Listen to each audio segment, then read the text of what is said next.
Всем привет, меня зовут Карина, и сегодня у нас на распаковке клавиатура для тех, кто любит максимальную брутальность и не любит огрызки. К вашему вниманию полноразмерная клавиатура от Yunzi AL98. Сейчас все поподробнее расскажу. Приходит вот в такой симпатичной коробочке. Сбоку находятся соцсети Yunzi, а снизу краткая информация о клавиатуре.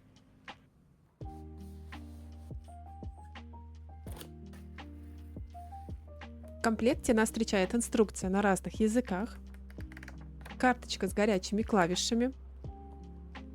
Саму клавиатуру пока отложим.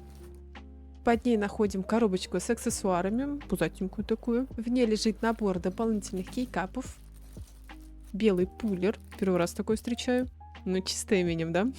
Также тут провод подключения и молочные свечи.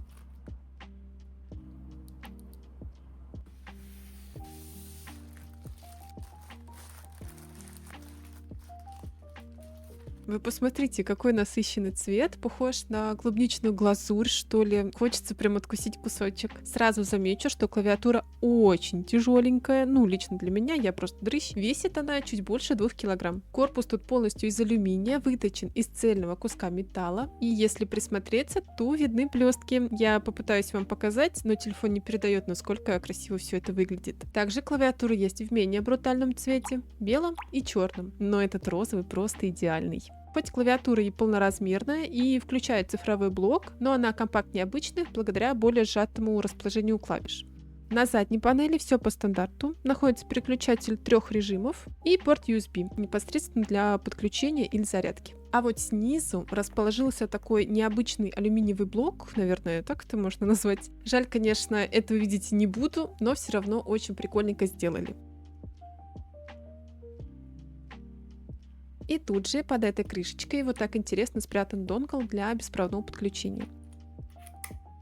Ну и, как вы видите, двухуровневых ножек нет, тут просто такие выпуклые. У данной клавиатуры на выбор есть два вида линейных свечей. Milk V2, у меня такие сейчас, и какао-свечи.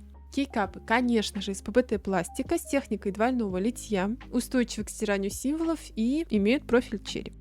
Также напомню, что в комплекте были дополнительные кепки, и вот так клавиатура выглядит с ними, но мне кажется, с голубыми выглядит поинтереснее. В конструкции есть многослойная структура Gasket Mount с 5 слоями шумки, то есть будет меньше, так сказать, звонкости при печати. Ну и куда без хот-свапа, поддерживает как трехконтактные, так и пятиконтактные механические переключатели. И, как вы уже поняли, подсветка южная. Батарея на 8000 мАh, что дает долгое время работы, с подсветкой 5 дней, без нее 40 дней и 13 часов до полной зарядки. Ах да, чуть не забыла, стоит эта красотка 10 000 рублей. А теперь давайте быстренько пробежимся по горячим клавишам.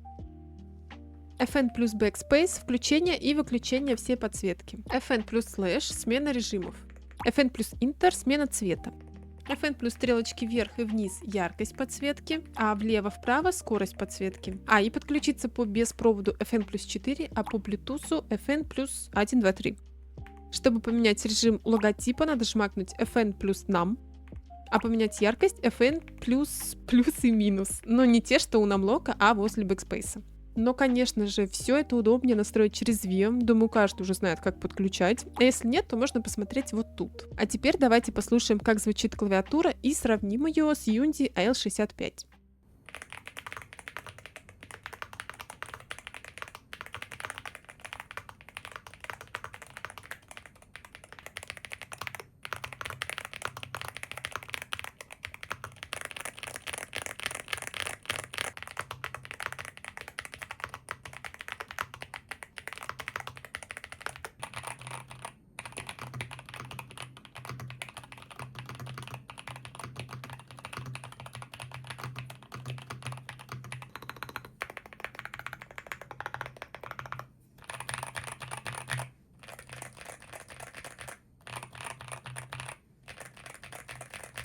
Не знаю, как вам, но мне она очень понравилась, учитывая, что я не очень люблю полноразмерные клавиатуры. Но вот я сижу уже с ней больше недели и вообще не хочется расставаться. В общем, надеюсь, этот обзор вам был полезен или хотя бы чуть-чуть интересен. Ссылку на клавиатуру оставлю под видео и в моем ТГ-канале. Спасибо за просмотр и до скорых встреч!